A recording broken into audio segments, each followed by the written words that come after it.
Hello అందరికీ, ఈరోజు నేను కాజు పన్నీర్ మసాలా కర్రీని ప్రిపేర్ చేయబోతున్నాను. చూసేద్దామా? ముందుగా మనము పన్నీర్ని తీసుకొని ముక్కలుగా కట్ చేసుకొని పక్కన పెట్టుకోవాలి. ముందుగా మనము ఒక గిన్నెని తీసుకొని అందులో ఉప్పు, కారం, ధనియాల పొడి, గరం మసాలాతో పాటు ఒక పన్నీర్ ముక్కలని వేసుకొని టోస్ట్ చేసుకోవాలి.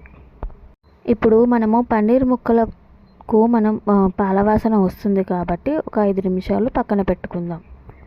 ఇప్పుడు మనము స్టవ్ పైన కడాయిని పెట్టి ఒక స్పూన్ ఆయిల్ వేసుకొని పన్నీర్ ముక్కలను యాడ్ చేసుకొని మీడియం ఫ్లేమ్లో ఫ్రై చేసుకుందాం. లో టు హై ఫ్లేమ్లో పెట్టుకొని పన్నీర్ ముక్కలను వేయించుకుందాం. ఇలా చేసినట్టయితే పన్నీర్ ముక్కలకు మసాలా అంతా చేరి చాలా టేస్టీగా ఉంటుంది పన్నీర్ ముక్క. ఇలా 2 నిమిషాలు ఫ్రై చేసిన తర్వాత మనము ఒక గిన్నెలోకి ట్రాన్స్ఫర్ చేసుకుందాం.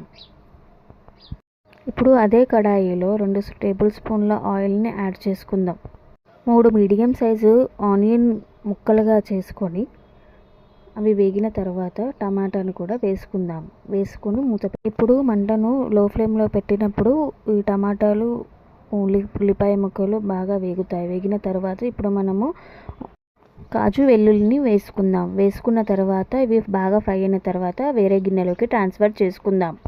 మళ్ళీ మనము స్టవ్ పైన ఒక కడాయిని పెట్టుకొని మనకు కావలసినంత ఆయిల్ని యాడ్ చేసుకొని అందులో మసాలా దినుసులు వేసుకొని గ్రైండ్ చేసి పెట్టిన కాజు, టమాటా, ఆనియన్ పేస్ట్ని వేసుకొని బాగా కలుపుకుందాం. ఇలా ఆయిల్లో బాగా మగ్గిన తర్వాత మనకు రుచి సరిపడా కారంను, ఉప్పును యాడ్ చేసుకొని బాగా కలుపుకుందాం. ఇలా 2 నిమిషాల పాటు వేయించినట్లయితే మసాలా అంతా బాగా వేగుతుంది. ఇప్పుడు మనము ఒక చిన్న గ్లాసుడు వాటర్ని యాడ్ చేసుకుందాం. మంటని లో ఫ్లేమ్లో పెట్టి మసాలాను వేయించుకుందాం.